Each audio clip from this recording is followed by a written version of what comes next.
রাজস্থান বলতে সবার আগে আমাদের চোখের সামনে ভেসে ওঠে বিস্তীর্ণ রুক্ষ এবং সূক্ষ্ম মরুদ্যান।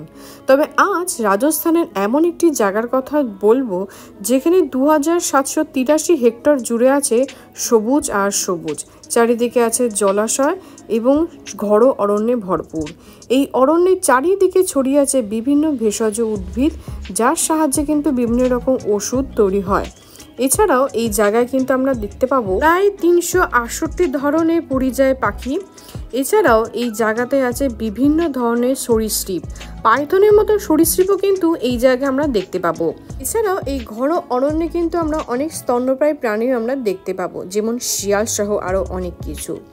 সব থেকে বড় কথা, আফগানিস্তান, তুর্কমেনিস্তান, চীন, সাইবেরিয়া থেকে যে পরিযায়ী পাখিরা আসে তাদের কিন্তু দেখা মেলে এই জায়গায়। রাজস্থানের মতন একটি সূক্ষ্ম মরুভূমির জায়গা কিন্তু এত সুন্দর জায়গাটি গড়ে উঠেছে, সেটি কিন্তু নিজের চোখে না দেখলে বিশ্বাস করা সত্যিই কঠিন। তাই আজকের এই পর্বটা কিন্তু সত্যি বিশেষ হতে চলেছে। যারা বিশেষত প্রকৃতিপ্রেমী এবং পাখিকে ভালোবাসে, যারা ফটোগ্রাফি করতে ভালোবাসে, তাদের জন্য কিন্তু এই ভিডিওটা সত্যি খুব উপকারে লাগতে চলেছে। আশা করি তোমাদের এই ভিডিওটা ভালো লাগবে, তাই শেষ পর্যন্ত দেখতে থাকো। Welcome to exploring moments with Avantika. আজকে আগ্রা ডে 3। এখন টেম্পারেচার 9 ডিগ্রি। এখন সময় হচ্ছে 6:55, মানে 7টা বাজতে যায়। সেই কারণে কিন্তু দেখতে পাচ্ছ হালকা করে জাস্ট আলোটা ফুটছে, কারণ এটা যেহেতু ভারতের উত্তর দিকে, সেই কারণে কিন্তু দিনটা একটু দেরি করে হয়। যাই হোক, আজকে কিন্তু একটা স্পেশাল শিডিউল আছে। আগ্রা থেকে আমরা যাব ভরতপুরে। সময় লাগবে অ্যাপ্রক্স, যেটা বলছে গুগল, 55 মিনিটের মতন, এবং ডিস্টেন্স হচ্ছে 56.2 কিলোমিটার। আমরা এখান থেকে মোটামুটি যাত্রা শুরু করব 7টার সময়, সেরকমই প্ল্যান আছে। 7টা নাগাদ গাড়ি আসবে, তারপর এখান থেকে কিন্তু সোজা চলে যাব ভরতপুরে। আগের পর্বে তোমাদের আমি দেখিয়েছিলাম যে আমি গেছি কিন্তু ফতেপুর সিকরি। সেই ভিডিও যদি না দেখে থাকো, উপরে আই বাটন এবং ডিসক্রিপশন বক্সে লিঙ্ক দেওয়া আছে, সেখান থেকে তোমরা দেখে নিতে পারো। আর ফতেপুর সিকরিতে যে গিয়েছিলাম, সেই ফতেপুর সিকরি যাওয়ার যে রাস্তাটা, সেই রাস্তা ধরেই কিন্তু আমরা আজকে যাব। সেখান থেকে মোটামুটি আরো 15-16 কিলোমিটার এগুলো কিন্তু ভরতপুরে কিন্তু আজকে গিয়ে আজকেই ব্যাক করে আসবো। সকালে যাচ্ছি, বিকেলে ব্যাক করে আসবো। অনেক কিছু আছে কিন্তু দেখার, সেগুলো দেখবো, তোমাদেরকেও দেখাবো। চলো, একটু পরে গাড়ি আসবে, তখন কিন্তু তোমাদের সাথে সবকিছু শেয়ার করব। সকাল কাদের দর্শন, রোজ সকালবেলা ঘুম থেকে উঠে আমি ওদের দর্শন পাই, রোজ সকালবেলা। আর এখানে ঝাঁকে ঝাঁকে দেখতে পাচ্ছ, ওই দেখো চারিদিক থেকে সব ঝাঁকে ঝাঁকে আছে। কিন্তু এখানে প্রচুর কিন্তু বানর আছে। ওই জায়গাটা উপরে উঠছে, ওই দিকে উঠলো, নিচে বসে আছে, প্রচুর কিন্তু এখানে। সময় এখন 7:40। এখন সবাই মিলে গাড়িতে উঠে গেছে, এখন যাচ্ছে। 7টার সময় কিন্তু গাড়ি চলে এসেছে, সবাই মিলে যাচ্ছি। যেহেতু একটুখানি দেরি হলো, মানে একসাথে সবাইকে উঠে তো যেতে হবে, সেই কারণে চলো গাড়িতে উঠে যাক। আমরা সবাই মিলে কিন্তু উঠে পড়েছি গাড়িতে, এবং গুড়গুড়ি কিন্তু মোবাইল নিয়েই ব্যস্ত। ভরতপুর রেলওয়ে স্টেশন থেকে এই ন্যাশনাল পার্কের ডিস্টেন্স কিন্তু অ্যাপ্রক্স 6 কিলোমিটারের মতন। সুতরাং তোমরা যারা রাজস্থানে ঘুরতে আসছো, তারা কিন্তু অবশ্যই ভরতপুরটা কভার করতে পারো, এবং অবশ্যই আমার মতন যারা আগ্রা হয়ে আসছো, তারা তো ডেফিনেটলি এই জায়গাটা কভার করবে। এই মুহূর্তে এখন আছি পেট্রোল পাম্পে একটা, যেখানে পেট্রোল ভরানো হচ্ছে। এখান থেকে কিন্তু ভরতপুরের ডিস্টেন্স লেখা আছে 42 কিলোমিটার। বুঝতে পারছো, অনেকটাই কিন্তু এগিয়ে গেছি। এখন যাত্রা শুরু হলো আবার পেট্রোল পাম্প থেকে, এখন সামনের দিকে এগোচ্ছে। দিল্লি এবং রাজস্থানে যারা থাকো বা সেই জায়গা থেকে কিন্তু খুব সহজেই 1 ডে ট্রিপে তোমরা ভরতপুর ন্যাশনাল পার্ক ঘুরে নিতে পারো। এই ন্যাশনাল পার্কে তোমরা একদম সকালে চলে এলে এবং বিকেল পর্যন্ত কিন্তু পুরো পার্কটাই ঘুরে নিতে পারবে। আগে যেটা তোমাদের বলছিলাম যে ফতেপুর সিকরি যাওয়ার রাস্তাতেই কিন্তু ভরতপুর পড়বে। সুতরাং যাদের হাতে সময় কম, তারা কিন্তু আগে ফতেপুর সিকরি ঘুরে তারপরে সেই রাস্তা থেকেই কিন্তু ভরতপুর ঘুরে রিটার্ন করতে পারবে। এক্ষেত্রে কিন্তু আমি 2 দিন অ্যাপ্লাই করেছি, অর্থাৎ একদিন দেখেছি পুরোপুরি ফতেপুর সিকরি, এবং পরের দিন অর্থাৎ আজকের এই ভিডিওটা যেদিন দেখছো সেই দিন কিন্তু ঘুরেছি ভরতপুর। আমার ক্ষেত্রে 2 দিন লেগেছে, তো তোমরা চাইলে কিন্তু এই পুরো ট্রিপটা একদিনেও করতে পারো। রাস্তা কিন্তু একেবারে মাখনের মতন, তাই যারা লং ড্রাইভ পছন্দ করো না, মোটামুটি শর্ট ড্রাইভের মধ্যে ঘুরতে পছন্দ করো, তাদের জন্য তো রাস্তাটা খুবই ভালো। চারিদিকে দেখতে পাচ্ছ সর্ষে ক্ষেত ভর্তি, চারিদিকে এখানে কিন্তু প্রচুর সর্ষের চাষ হয়। এখন বাজে 8:45। এইমাত্র এসে পৌঁছলাম কেলোরাডো ন্যাশনাল পার্ক। যেটা ভরতপুর বার্ড সেঞ্চুরি নামেও কিন্তু পরিচিত। এই মুহূর্তে আছি রাজস্থানের পূর্ব দিকে ভরতপুরে, এবং এই জায়গাটা হচ্ছে যারা নেচার লাভার এবং বার্ড ফটোগ্রাফি করে তাদের জন্য একেবারে স্বর্গরাজ্য। এখানে 350 রকমেরও বেশি মাইগ্রেটেড বার্ডস আসে, আর সব থেকে ভালো সময় হচ্ছে এইটা, অর্থাৎ অক্টোবর থেকে ফেব্রুয়ারি পর্যন্ত হচ্ছে সব থেকে ভালো সময়। মাইগ্রেটিং যারা বার্ডস আছে তারা কিন্তু এখানে আসে। চেষ্টা করবে যতটা সকালে হোক এখানে আসার। এই মুহূর্তে আমরা এখন ভেতরে ঢুকবো, গাড়ি হয়তো এখানে পার্কিং করছে। ঠিক আছে, চলো আগে ভেতরে ঢুকি, পুরো প্রসেসটা দেখাবো, সবকিছু তোমাদের সাথে শেয়ার করবো। এই দেখো, এখানে ন্যাশনাল পার্কের সম্বন্ধে কিন্তু সবকিছু লেখা আছে, তো তোমরা চাইলে কিন্তু এটা পজ করে দেখে নিতে পারো। এবার এখানে পুরো জায়গাটা লেখা আছে এবং এই সাইডে কিন্তু ম্যাপ আছে। এইটা হচ্ছে মূল এন্ট্রেন্স গেট, এবং এই দিকে যেটা দেখতে পাচ্ছ এখান থেকে কিন্তু আমরা ঢুকেছি। এবারে চলো ভেতরে প্রবেশ করা যাক। এই হচ্ছে মূল প্রবেশদ্বার, এবার টিকিট কাটতে হবে। প্রথমেই তোমাদের জানিয়ে দিই, এখানে এন্ট্রি ফিসগুলো কিন্তু চেঞ্জ হতে থাকে। তো আমি যে সময় গেছি সেই সময় এন্ট্রি ফিস কিন্তু এরকম ছিল। এখানে সবচেয়ে বেশি কনভিনিয়েন্ট হচ্ছে অর্ডিনারি সাইকেল, যেটা সারা দিনের জন্য তোমরা নিতে পারো মাত্র 100 টাকার বিনিময়, এবং রেঞ্জের সাইকেলও কিন্তু তোমরা পেয়ে যাবে 150 টাকার বিনিময় সারা দিনের জন্য। এবং অবশ্যই এখানে কিন্তু গাইড অ্যাভেলেবেল আছে। আর এই হচ্ছে চার্ট লিস্ট। সাইকেল ছাড়াও কিন্তু এখানে এই ধরনের ই রিক্সা বা আমরা যেটাকে টোটো বলি সেটাও কিন্তু অ্যাভেলেবেল আছে, এবং আরেকটা জিনিস অ্যাভেলেবেল আছে সেটা হচ্ছে টোঙ্গা। এখানে ই রিক্সা পাওয়া যায়, এবং এক একটা ই রিক্সা 800 টাকা করে কিন্তু পড়ছে। আমরা আছি 6 জন, তো আমরা দুটো ই রিক্সা নিয়েছি। সেক্ষেত্রে আমরা এখানে আছি 3 জন, আর ওই যে ওইখানে আছে 3 জন উইথ গাইড। গাইড হচ্ছে এখানে 300 টাকা চার্জ নিচ্ছে। চলো বাকিটা তোমাদের যেতে যেতে জানাচ্ছি। গাইডের ব্যাপারটা তোমাদের একটু খোলসা করে জানাই। এখানে 2 ঘন্টার জন্য গাইডের কিন্তু ফিজ হচ্ছে 800 টাকা, 3 ঘন্টার জন্য 1200 টাকা, এবং 3 ঘন্টার পর থেকে প্রত্যেক ঘন্টা কিন্তু 300 টাকা করে অ্যাড হতে থাকবে।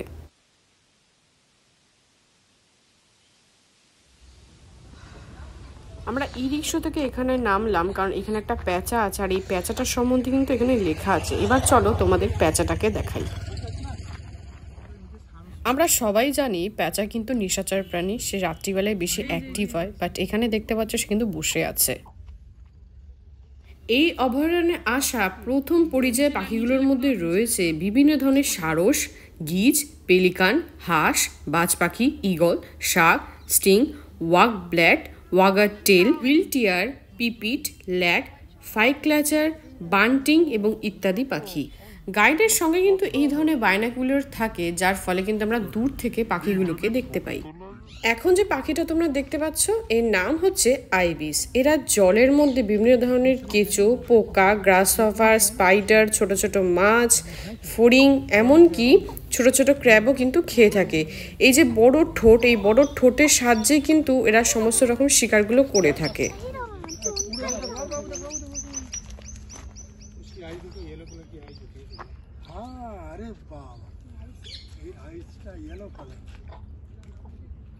ये ग्रे कलर का जो बार्ड है वो एक साइड में इधर लगाता हूँ, उधर क्या है उसकी आइज कम दिख रही है, वो मूव कर रहा है ना, उधर से दिख रही है। আইবিস পাখির পাশে কিন্তু বসে আছে ইন্ডিয়ান পর্ন হেরন। এরা কিন্তু মাছ, পোকামাকড়, ট্যাডপল, যোগ, ঝিনুক, ড্রাগনফ্লাই, মৌমাছি ইত্যাদি খায়। এইখানে দেখো অনেকগুলো রিং নেক প্যারট কিন্তু বসে আছে। গাইডের কথা অনুযায়ী যে সমস্ত পাখিগুলো গলায় এরকম রিং থাকে সেগুলো হচ্ছে মেল, আর যেগুলো রিং থাকে না সেগুলো কিন্তু ফিমেল পাখি। চারিদিকের পরিবেশটা কিন্তু দুর্দান্ত ভালো। এর মধ্যে কিন্তু আকাশে উড়ে যাচ্ছে এক ঝাঁক পাখি। এই পাখির কিন্তু বিশাল একটা কলোনি এই জায়গায় আছে, তোমাদের কিন্তু সেটা আমি দেখাতে চলেছি।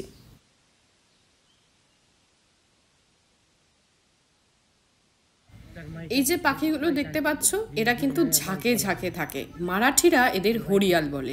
বিভিন্ন রকমের ফল, বাদাম এবং তৈলবীজ কিন্তু ওরা খায়, আর এরা কিন্তু ঝাঁকে ঝাঁকে উড়ে বেড়ায়। এটা হচ্ছে মহারাষ্ট্রের ন্যাশনাল বার্ড, পুরো গ্রিন পিজিয়ন, দুর্দান্ত দেখতে, পুরো একদম ঝাঁকে ঝাঁকে দেখতে পাচ্ছ বসে আছে, একদম এক ঝাঁক, পুরো রোদ পোহাচ্ছে বসে। দুর্দান্ত সব পাখি কিন্তু দেখা হচ্ছে এক্সে বার্কারেক। তোমাদের যেটা আগেই বলেছি, অক্টোবর টু ফেব্রুয়ারি হচ্ছে এখানে আসা সব থেকে বেস্ট টাইম মাইগ্রেটিং বার্ড দেখা যায়। এখানে কিন্তু একটা জলাশয় আছে, সেখানে কিন্তু অনেক জায়গা থেকে পাখি আসে, খুব সম্ভবত ইজিপ্ট। তুর্কিস্তান এবং আরেকটা জায়গা সামথিং বললো গাইস, সেই জায়গাটায় কিন্তু পাখি গাছ, টুথপেস্ট গাছ। টুথপেস্ট টি অর্থাৎ যে গাছের থেকে টুথপেস্ট অর্থাৎ দাঁত মাজন তৈরি হয়, এরকম বিভিন্ন ধরনের গাছ কিন্তু এই চারিদিকে ছড়িয়ে আছে, যে গাছগুলো ওষুধ তৈরির ক্ষেত্রেও কিন্তু কাজে লাগে। আয়ুর্বেদিক টুথপেস্ট গাছ।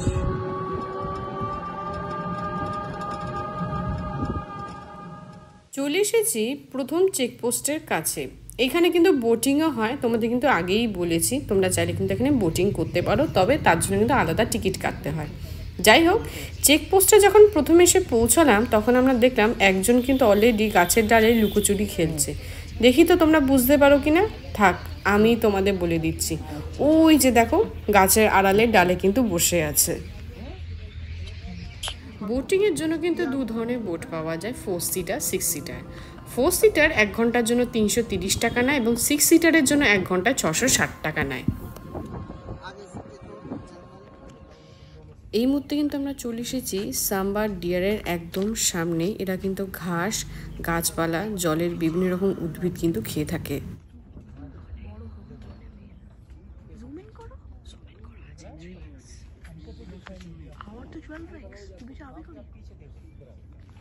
এই জায়গাটা 1985 সালে ইউনেস্কো ওয়ার্ল্ড হেরিটেজ স্থান কিন্তু পেয়েছে। এত সুন্দর একটা পার্ক, এখনো পর্যন্ত অনেকগুলো কিন্তু পাখি দেখেছি, সঙ্গে হরিণও দেখেছি। আশা করি তোমাদের খুব ভালো মতন দেখাতে পারছি। চলো এবার এই ই রিক্সায় উঠি, সেখান থেকে আরো অনেক জায়গায় যাব। এইখানে যত জলাশয় দেখছো সবই কিন্তু প্রকৃতিগত নয়, বেশ অনেকটাই কিন্তু মনুষ্য দ্বারা, কারণ এখানে জলের অভাবে অনেক পাখিরা কিন্তু আসা বন্ধ করে দিয়েছিল। তো সেই কারণে কিন্তু এখানে জল দেওয়া হয়েছে যাতে এখানকার প্রকৃতির ভারসাম্যটা বজায় থাকে এবং পাখিরা আসতে থাকে। তোমরা এখন দেখতে পাচ্ছ গোল্ডেন জ্যাকেলসকে, ওরা কিন্তু খরগোশ খায় শীতকালে। এছাড়া কিন্তু বিভিন্ন রকম পাখি খায়, তাদের ডিম খায়, রেপটাইলস, ফিশ, ফ্রগ, ফ্রুটস, ইনসেক্টও খেয়ে থাকে।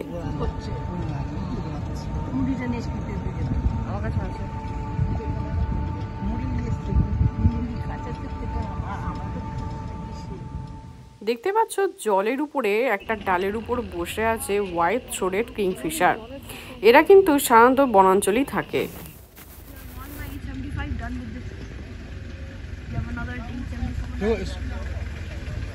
इसको बोलते हैं कॉमन फूड और चाइनीज फूड। এইখানে দেখো এক ধরনের হাঁস কিন্তু ঘুরে বেড়াচ্ছে, হাঁসের মাথাটা লক্ষ্য করো। সেন্ট্রাল এশিয়া থেকে এসছে। ইন্ডিয়ান স্পট বিল ডাক যেটা তোমরা দেখতে পাচ্ছ, এরা বিভিন্ন রকম কিন্তু ওয়াটার প্লান্ট খেয়ে থাকে, এছাড়া জলের শামুক, কেঁচো এসবও খায়।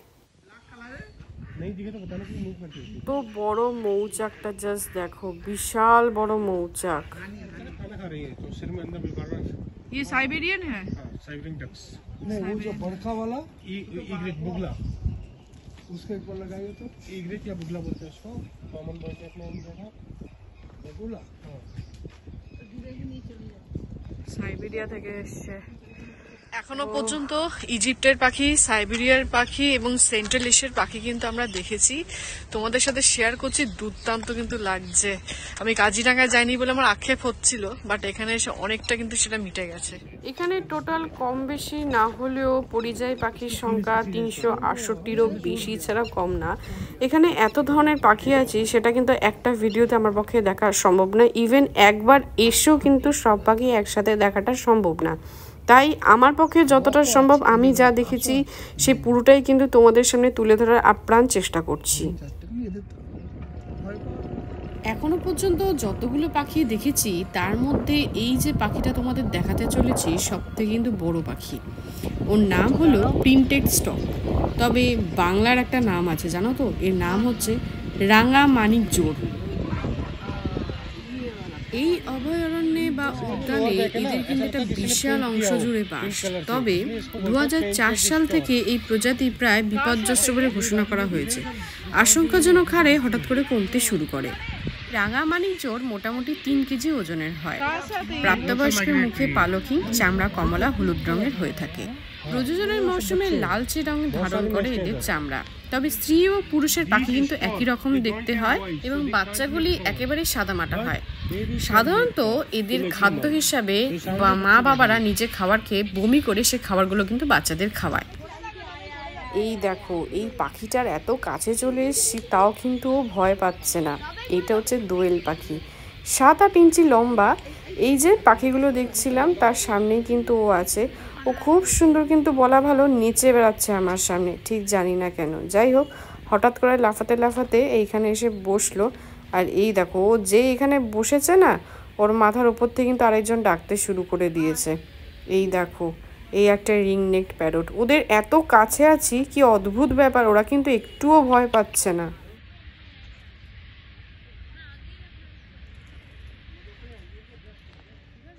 দেখতেই পাচ্ছ এদের একটা বিশাল অংশ কিন্তু এই উদ্যান জুড়ে আছে। সাধারণত জুলাই থেকে অক্টোবর মাস পর্যন্ত এদের প্রজনন ঋতু হয়। উঁচু গাছে এবং জলের কাছে কিন্তু এরা বিশাল করে বাসা বাঁধে, সবাই একসাথে, অনেকটা কলোনির মতন। এবং এদের যে কলোনি থাকে তাদের মধ্যে কিন্তু পানকৌড়ি এবং অন্যান্য বকরাও বাসা বাঁধে। গাইডের থেকে জানতে পারলাম এই রাঙা মানিকজোড় যারা বড়রা আছে অর্থাৎ অ্যাডাল্টরা কিন্তু ডাকতে পারে না। ছোট যে বাচ্চারা আছে তারা কিন্তু ডেকে বাবা মাকে জানান দেয় যখন এই বাবা মা বাচ্চার থেকে দূরে যায় খাবার আনতে।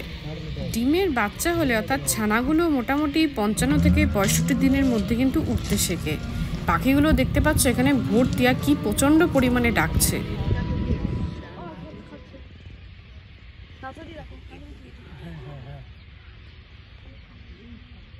कौन सा बर्ड है इसमें दिखेगा? तो छोटा सा बर्ड है, कलरफुल है, गोल्डन है, ऑरेंज है, ब्राउन है, येलो है। ये बर्ड का नाम क्या है? इसको बोलते हैं ब्रॉन्ज विंग जेकन है, और ये बच्चा है, अभी एडल्ट होगा तो आपको पीकॉक वाला कलर दिखता है उसका नेक में। দুর্দান্ত একটা এক্সপিরিয়েন্স হচ্ছে, কত রকমের পাখি, কি সুন্দর। আশা করি তোমাদের দেখাতে পাচ্ছি যতটা হয়। পাখিগুলো অনেক দূরে, তাও যিনি গাইড আছেন যথেষ্ট হেল্প করছেন এই ভিডিও তুলতে, ফটো তুলতে। দুর্দান্ত কিন্তু, মানে জাস্ট দেখো চারিদিকে পুরো, এটা কিন্তু টেম্পোরারি জলাভূমি, হ্যাঁ, সারা বছর কিন্তু জল থাকে না, টেম্পোরারি জলাভূমি। আর চারিদিক থেকে তোমার বিভিন্ন দেশ থেকে কিন্তু এখানে পাখিরা আসছে, স্পেশালি আমাদের উইন্টার টাইমে, লাইক একদম অক্টোবর থেকে ফেব্রুয়ারি পর্যন্ত প্রচুর এখানে পাখি, মানে চারিদিকে পাখি। তোমরা এখানে আসো, পরিবেশটাকে এনজয় করো, বাট কোনোভাবেই এই জায়গাটাকে কিন্তু ময়লা করো না। চলো সামনের দিকে এগোনো যাক, আরো অনেক কিছু দেখার আছে। শহরের পরিবেশ থেকে দূরে চারিদিকে গাছপালার মাঝখানে বিভিন্ন পাখির ডাকের মাঝখানে এত সুন্দর একটা পরিবেশে আহ্বান জানাই তোমাদের প্রত্যেকে, প্লিজ তোমরা প্রত্যেকে এই জায়গায় এসো, এই জায়গাটাকে উপভোগ করো, পাখিদের সৌন্দর্যটাকে উপভোগ করো।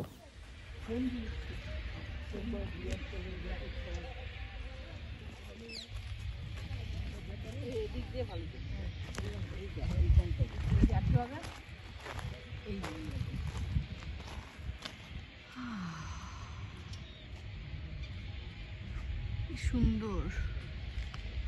এখন এখান থেকে বেরিয়ে যাব, মোটামুটি পুরো জায়গাটা তোমাদের দেখলাম।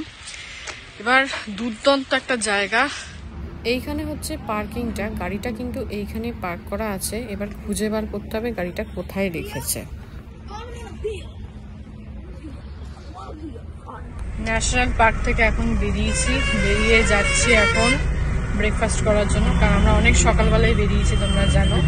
এখন এই জায়গা থেকে বেরিয়ে টুয়ার্ডস যে মথুরার দিকে যাচ্ছে রাস্তাটা, সেদিকে এখন ঘুরছি, যা হচ্ছে ব্রেকফাস্ট করার জন্য। ব্রেকফাস্টের জায়গাটা তোমাদের দেখাচ্ছি।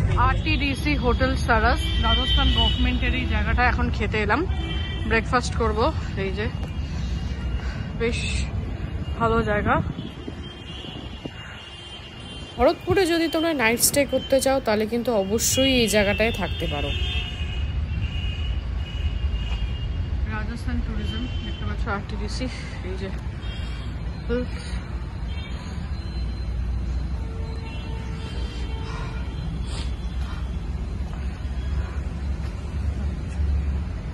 এবারে চলো ভেতরে যাই, ভেতরটা তোমাদের দেখাই। এই অংশটা কিন্তু আছে রিসেপশন, এইটা হচ্ছে ডাইনিং স্পেস, বেশ অনেকটা বড় এবং অনেকটা বড় জায়গা নিয়ে কিন্তু আছে। এখানে কিন্তু বসে খাওয়া দাওয়া করা যায়।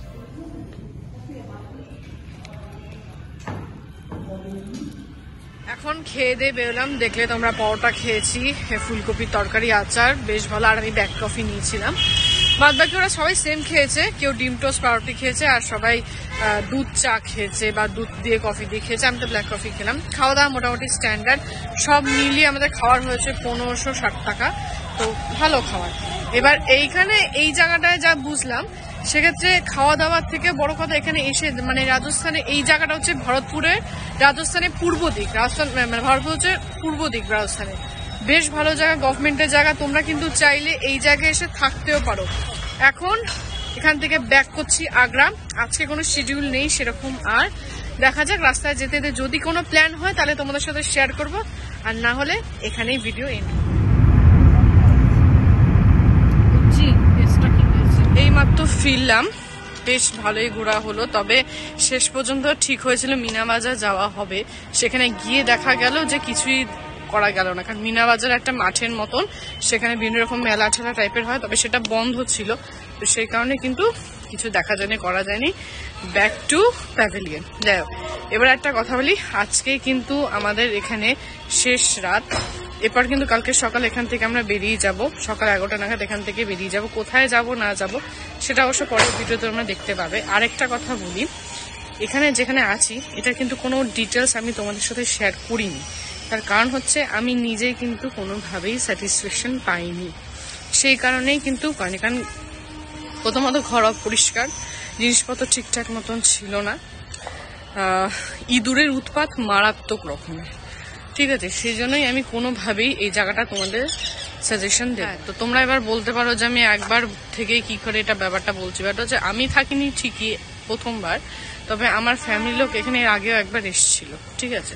তো তারাও কিন্তু স্যাটিসফাই না, বিভিন্ন রকমের সমস্যার সম্মুখীন হতে হয়েছে। সেই কারণে আমি বলবো এই জায়গাটা যেখানে আমি আছি সেই জায়গাটা তোমাদের আমি সাজেশন কোনোভাবেই দেবো না।